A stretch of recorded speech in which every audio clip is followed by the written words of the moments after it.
So Jerry, the owner, has been keeping bees for about 10 years, and he's about to give us some great information about beekeeping and the honeys. Check it out. What we have, uh, like our spring honey that comes from the farm here, is the wildflower right here.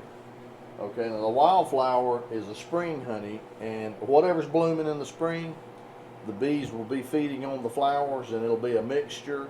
It can be tulip poplar, it can be clover, it can be privet, it can be honeysuckle, it can be flowers in the flower beds, but whatever's blooming, cherry trees, they're going to feed on that, and they're going to fill their cells up with that. Now, every year, the honey will be it varies. It's not a consistent flavor, Right. and it won't be a consistent color because of weather patterns. For instance, tulip poplar produces a darker nectar, right? Right. So the nectar, if they fed on tulip poplar alone, it will produce a very dark honey. But if it rains during the period of time, so for several days when the tulip poplar is blooming, the bees won't get out and feed on that flower.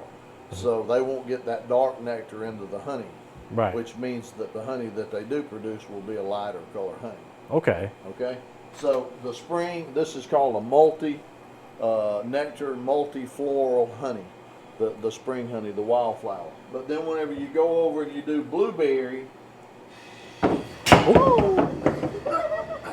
Oh, that's a good container. yeah, blueberry is a mono-nectar honey. It's a single source honey. Just gets one flower. Right. Okay. It's the same way with the sourwood honey. The sourwood is a tree that blooms up in the mountains, and so we take the bees, we move our bees, we load our bees up on trailers, and we go up to the mountains, and Okay. we'll haul the bees up there to this particular tree that blooms. It starts blooming mid-June, and it's a great nectar producer. But that's a single source, single nectar honey. Okay. So it's very good. This is the same way with this black locust. If you notice how clear this black locust is, how light color. Oh yeah. This is a tree that in Pennsylvania, we move our bees to Pennsylvania, we get this. Oh wow. Then we get orange blossom. Here's orange blossom. Orange blossom comes out of Florida, and blueberry comes from South Georgia. So it's all about moving the bees around to get the different flower sources. So whenever you get into beekeeping, if you just keep your bees stationary and they stay in one place, you're just going to get one flavor, which would probably be the wildflower. How long have you been keeping bees?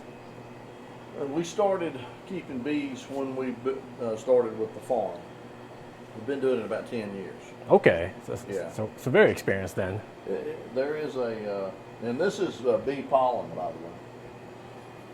So bee pollen is whenever they go out to the flowers and they gather up nectar, but they also gather pollen. Right. So a lot of times people they want local honey for allergy reasons, because in the spring people start getting these allergy reactions, but they're reacting to the pollens.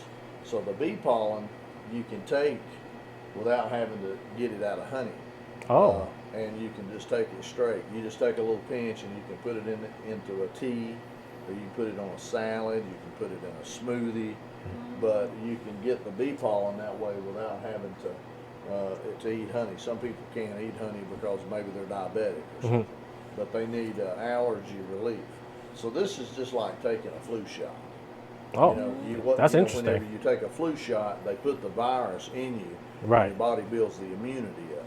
Well, that's what the bee pollen does. You take the bee pollen, that they have collected, and you just take a pinch of it, and you get it in your system. Your body builds the immunity up. It's the same way it does whenever you eat the local wildflower honey. But you get a stronger, more potent portion of it from eating it straight like that. Wow, that's interesting. I did not know that. That's cool. So yeah, it's a lot of fun. I hope you guys enjoyed a little bit of honey and beekeeping. That's great information. Jerry is awesome. Remember, visit his farm whenever you get a chance to. It's called Sugar Hill Berry Farm.